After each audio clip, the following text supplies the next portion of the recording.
Good evening. It's Eric Arnold here in the politics barn on Friday the 13th. Oh, it's late. I don't know. It's probably close to midnight. My cigar. Nothing bad happened to me on the 13th of the month, Friday the 13th. Day's almost over, so I guess we made it. But I needed to get a video up to you. Believe it or not, this is the third time I've shot this video. I shot one earlier today. It was okay. I reshot it. I think the second one was worse than the first one. Then I went to the bar, and now I've had a few. So I know you sports barn people, members from the sports barn are going, yeah, he's had a few. There's no telling what he might say. It's like, yeah. So this is going to be a little bit of a lower, slower episode of the politics barn, if you will. But we'll see where it goes. I like to have a cigar every now and then. I'm not addicted to them. I'm not an addict. It's a freedom that I still like to enjoy. I don't think it shortens my lifespan. I mean, I smoke maybe 3 of these a week. I'm not smoking 4 or 5 a day. I think George Burns smoked 5 a day. He lived to be 100. So, you know, I should say my grandfather, he smoked 10 a day. He lived to be 88. So it is what it is. I like the occasional cigar. And we're multitasking. I'm smoking it on camera while I talk to you. So last episode I talked to you, I was all exercised about our missing votes in Berks County, the 8th district of Exeter Township, the 5th district of the borough of Wyomissing. And no one's yet been able to explain to me where these missing votes are. I sent an online form to the Trump campaign, no response. I contacted the GOP state representatives for both districts, Gillen and Maloney, no response. I left a phone message for the Board of Elections. Now, in fairness, they're busy. I mean, they are busy. I'll elaborate in a moment. No response.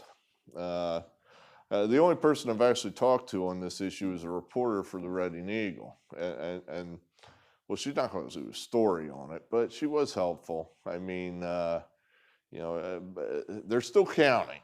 And one thing I'd like to remind you of, I did make an error in the first video in the 2012 totals in Exeter 8. I transposed 2 totals. I remember when I'm explaining it to you on camera, I'm like, and then Exeter 8 went heavy for Obama, which seemed kind of odd. Well, yeah, it was odd because that didn't happen. They went heavy for Romney. I transposed the 2 totals. It was my mistake because, it was just a mistake. I was in a hurry and I screwed up. In a way, that makes my argument stronger in that this is a reliable Republican district for the most part. And now suddenly it goes 63-33 to Biden. Oh, and they vote at a 40% turnout rate of 46% instead of the normal 79-78%. Where did those missing votes go? Well, that's the whole gist of the other video. No one knows. The reporter told me that they're still counting. They've got about another 5,000 provisional votes. So, it's possible some of these provisional votes are going to end up in these missing precincts and may round out the numbers. I highly doubt it. I think just statistically that's improbable. But some of them undoubtedly are going to move these numbers a little bit. So we got to wait. They're supposed to be done by all this Monday. They need to get it all done by Monday. Then there's supposed to be a 5-day waiting period where I guess the public, I guess that's me, is allowed to go in and challenge the results in some fashion. And then I don't know what happens. In other words, what does that mean? I get to challenge it? I don't even know what that means. One of my favorite movies is called The Verdict from the early 80s. Paul Newman, Jack Warden, I believe James Mason may have even won an Academy Award in that movie. Paul Newman is a plaintiff's attorney, and he gets a hold of a case where he's right. You know, he's got the facts on his side, he's right. And all the big moneyed people, the rich people are on the other side, and they're wrong. And they're corrupt as hell too. And the judge is in on it too. So here's poor Paul Newman trying to make his arguments in court, and the judge just keeps stepping on him, just overruling everything he's trying to do. It's unfair as hell. And Paul Newman's there basically trying to fight the judge, which is impossible because the judge controls the courtroom. So he's like, objection! And the judge will go, overruled. And Paul Newman says, exception! And the judge goes, noted. And then that's it. And I'm thinking it's going to be like that. I'm going to go in there next week and I'm going to say, exception. And they're going to go, noted. And then they're just going to move on to something else. It's like, do I get to question anybody? Do I get to see the evidence? Do I get to figure out where these missing votes went to? Did the machine break? Did somebody throw votes away? What happened? I wonder if I'll even get to, answer or ask those questions in any meaningful way. So it's not over. We got to wait till next week. Monday is when Berks County is supposed to have the actual numbers. So we'll see. Let me get to what my conversation tonight. I guess that's why I'm reshooting this video for the third time. Where I kind of want to take this channel is I want to build a coalition of normal people. I know I'm ripping somebody off the internet who used that term first, and I didn't get their name, and I can't attribute it to them because I didn't get their name, and I haven't had time to come up with a better name.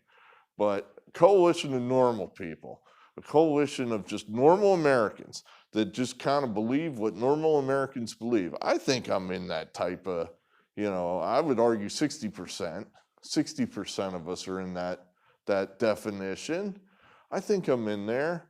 I may find out I'm not, but I think I'm in there.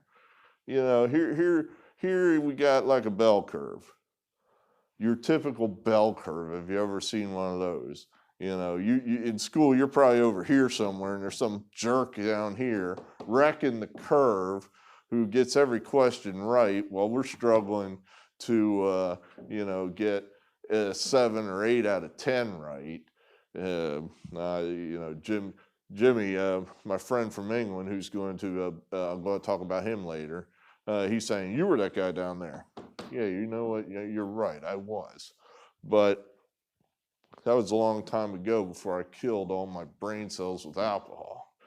So I digress. I want to get these people together.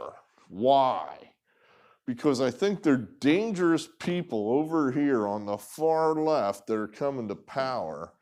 And I don't think we all appreciate exactly the bad ideas that they want to foist upon us.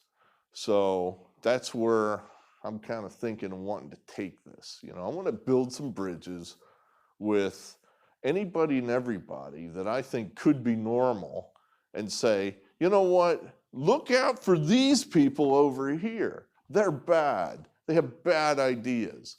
They have ideas that have been tried before, and bad things happen to these people. They starve, they die, all kind of bad things happen to them, as if there's something worse than you die.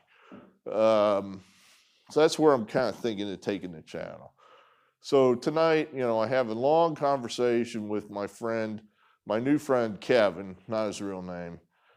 He's a he's a Democrat. I'm going to say he's a liberal.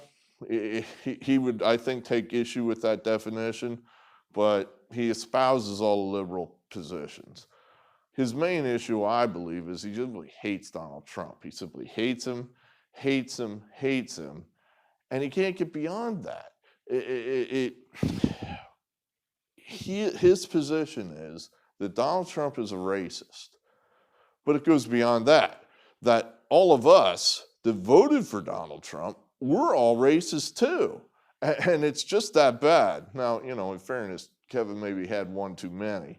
I mean, more than one too many. He was lapping me every 20 minutes. But in fairness, when you're drunk, you just say what you would have said when you're sober and didn't have the guts to say it. So I think this is totally what he believes. And it's frustrating, you know, in that we're not racists. We're not. Yeah, okay, no shit. There are some Trump supporters that are racist. Well, you know what? There's some Biden supporters that are racist too. I know that might shock some of you, but I'm certain that's true. But to paint with such a broad brush, and you're calling us all racists because we voted for Donald Trump? Man, I mean, I'm gently trying to tell him, it's like, look, I know you're trying to be buddies here, and you want to talk politics, and I like talking politics, so I'm all right with that, but you're kind of treading kind of hard here on my feet, man. You know, calling me a racist over and over and over again.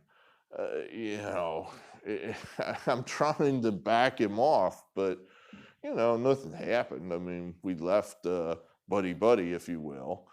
But I guess that's where I'd like just point out to the people that did not vote for Trump.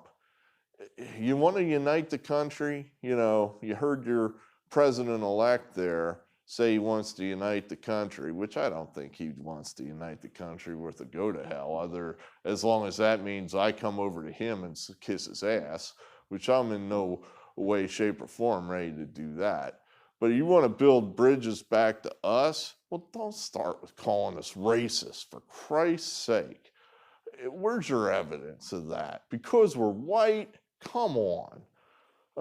You know, this is the sort of thing, I guess that's why I'm out here in a barn tonight.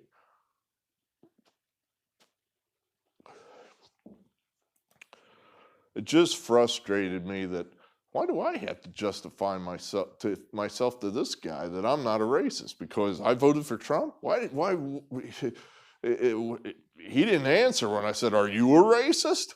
So he didn't bother justifying himself to me. I guess he figures that goes without saying because he's a Democrat. I don't know. Is that the definition? So I guess that gets me around to my people that were upset that I called Kamala Harris a communist. I'm not going to apologize for calling her a communist. I am sorry if you're offended that I called her that. Do I have proof? Do I have videos that she is attending communist meetings, and knows how to do the communist handshake? I don't have any of that proof. All I would say is I use a lot of terms interchangeably, and maybe that's wrong according to the academic definitions of communist, socialist, progressive, leftist, Marxist, radical. I kind of use them all interchangeably. Perhaps that's not exactly right. But I view Kamala Harris as somebody that wants to put the government in charge of anything, everything, as much as possible. And I don't favor that at all. I think that's bad. And that's why I use the word communist. Communication, I think she's perfectly fine with the fact that big tech censors Republicans and conservatives much more freely than it censors Democrats. I think she's cool with that. Open borders, I think she's totally cool with that. I believe her record's pretty clear on that. I don't agree with that. Her Green Deal, or Green New Deal that she's teamed up with AOC on. See, that's what happens when I smoke in the politics barn. I get on a roll and the cigar goes out. The Green New Deal, I think, is nothing more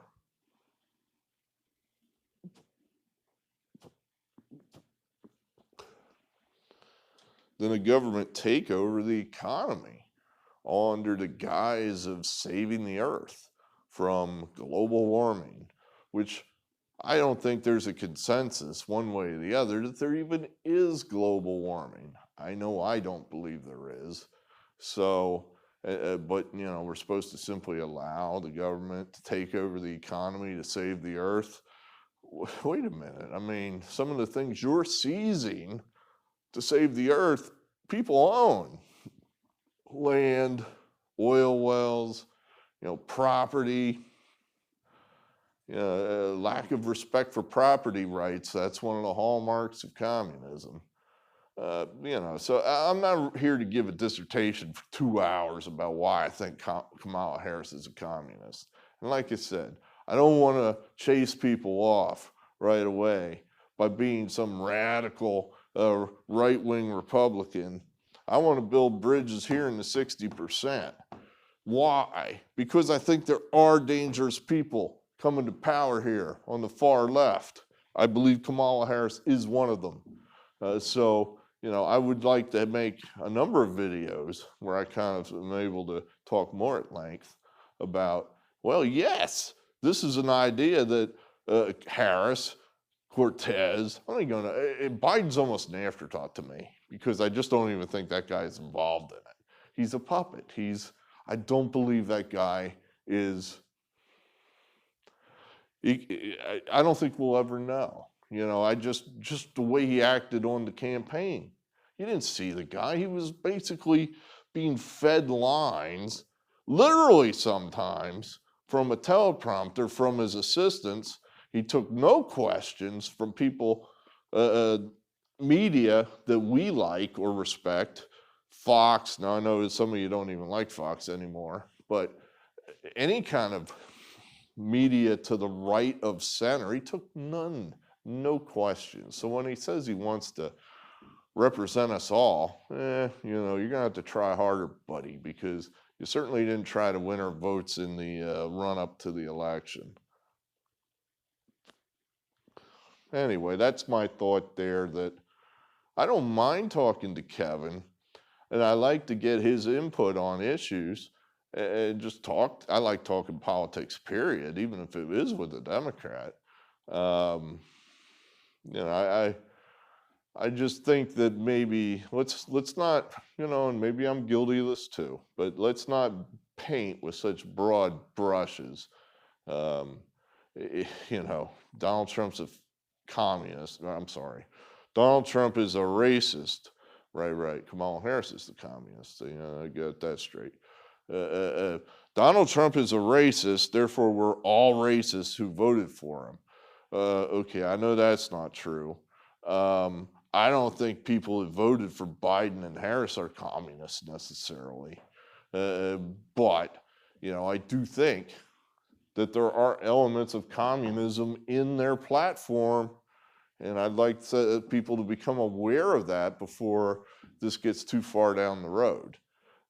You know, again, trying to build our 60% of normal people here and point out things that are way outside the mainstream. You know, open borders, I think, would be one. The Green New Deal, I think, would be another. We can talk more about that later. Now, to you Trump people, the only thing I'd have to say to you that's positive, yeah, I think it's very likely we've lost. Trump is not going to pull this out of a hat.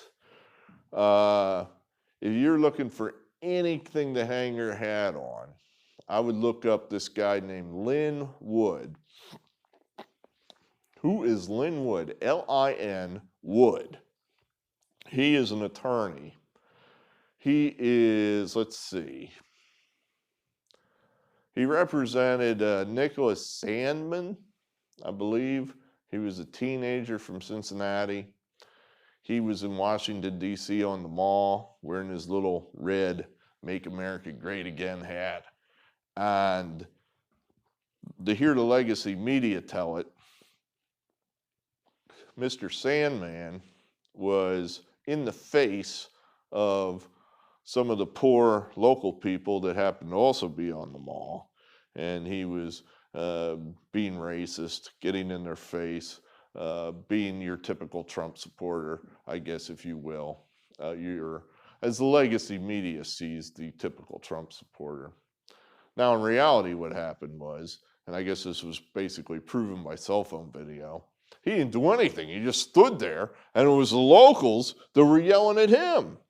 So Lin Wood represented him in a defamation suit against the legacy media, and at least some of the legacy media, I believe CNN was one of them, settled the suit, which was basically an admission of guilt. Lin Wood represented Sandman. Lin Wood is also representing Kyle Rittenhouse, if you remember who he is. He was the teenager who took his gun, his AR, I think it was, and was in Kenosha during the protest/riot. He was there to protect property.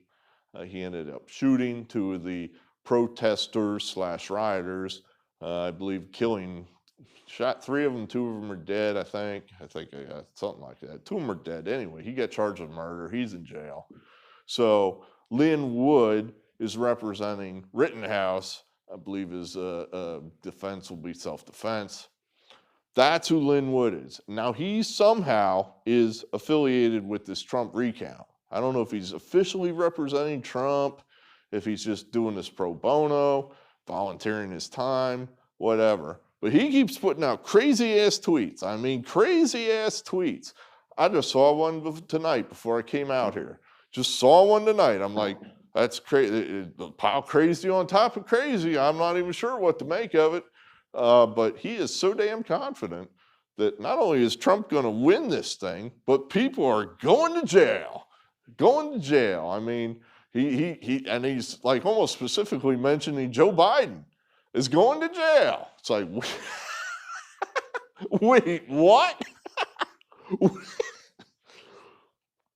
I mean, I'm sorry to laugh, but it's that crazy.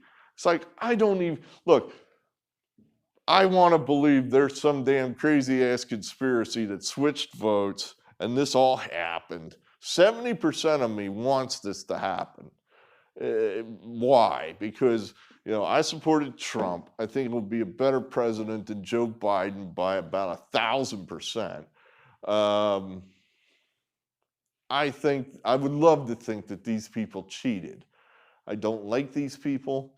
I think they are unethical, scummy, and to have it shown to me and proven me right that they are unethical and scummy, oh yeah. And see them go down, that'd be fun. That's 70% of me.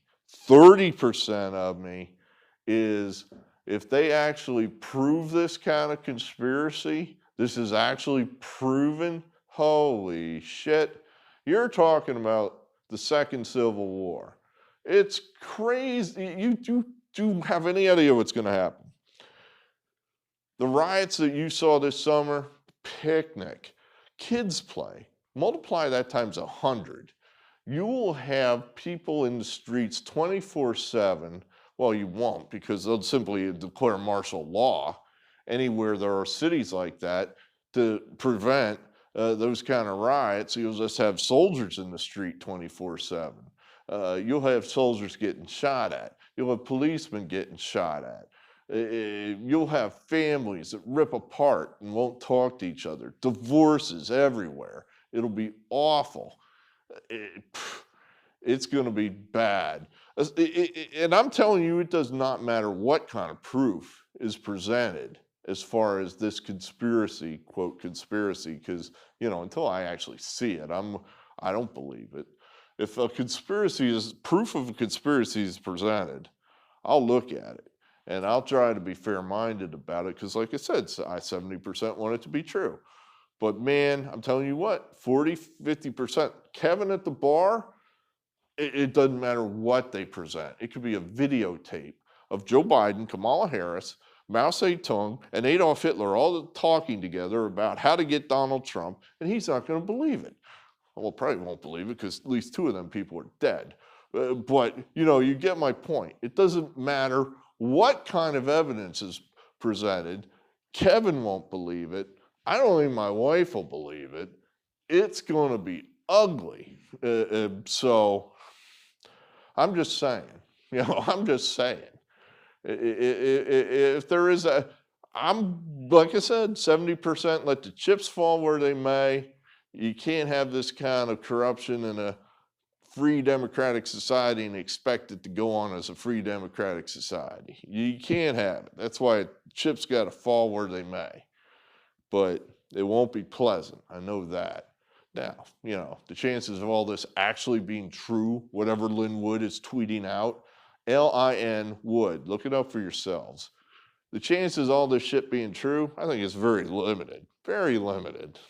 I mean, very limited. I don't believe it. I just don't believe it.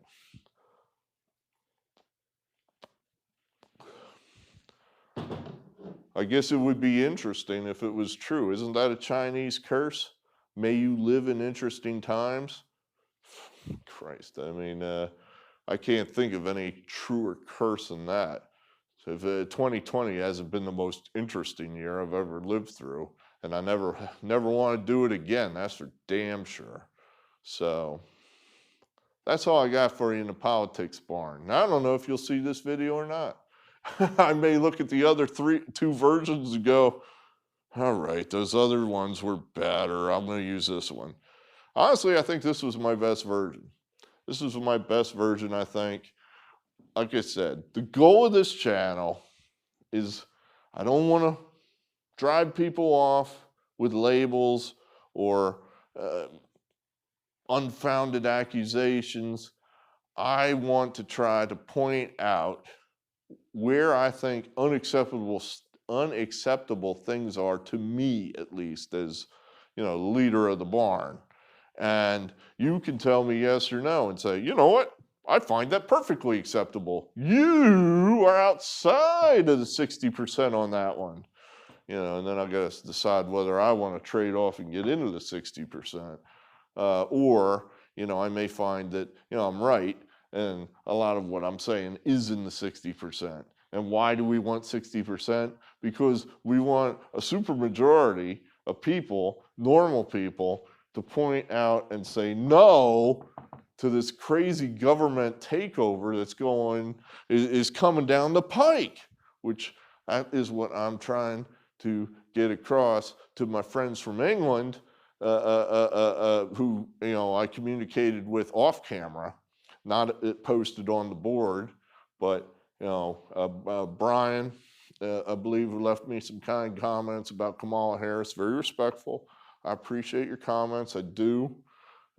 These are the kind of guys I want to communicate with, you know, in that I think we can all fit in this 60%. We can all coexist in this 60%. That's what I'm hoping. That's what I'm hoping. And I think people like Harris, AOC, they're out here. They're way out here. I don't want to be out there. I think out there is bad. I think bad things happen out there. All right. Thanks for being here. I appreciate the loyalty. I'm like I said, I'm always flattered that I have actually this many people actually want to hear me talk about politics. So hope I didn't offend anybody. If I did, well, then I did. 60% does not mean 100%, right? So thanks for being here. We'll make another video next week. Well, we got to update what happens in, you know, the grand missing vote caper. So that'll happen next week, where we'll figure out what the final result of that is. So we'll update that next week, and at a minimum, and see if there's, you know, any other shocking news in the meantime. I kind of doubt there will be. Good. Thanks so much for being here. I appreciate all the likes or what have you, subscribers, and I will talk to you again. Thank you.